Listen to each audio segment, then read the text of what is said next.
To utilize money on Venmo, users can make online transactions through the app or in-person transactions using a QR code.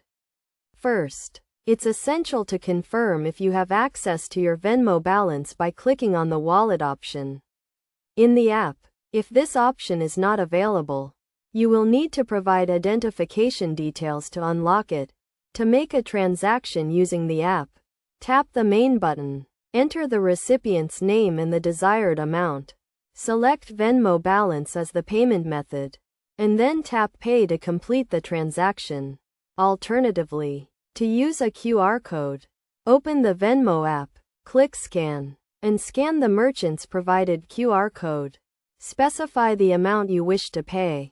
Select Venmo balance as the payment method, and click Pay. Additionally, you can use money on Venmo to pay for transactions on authorized apps and websites linked to your account. Overall, using money on Venmo is a straightforward process that can be completed by following these simple steps.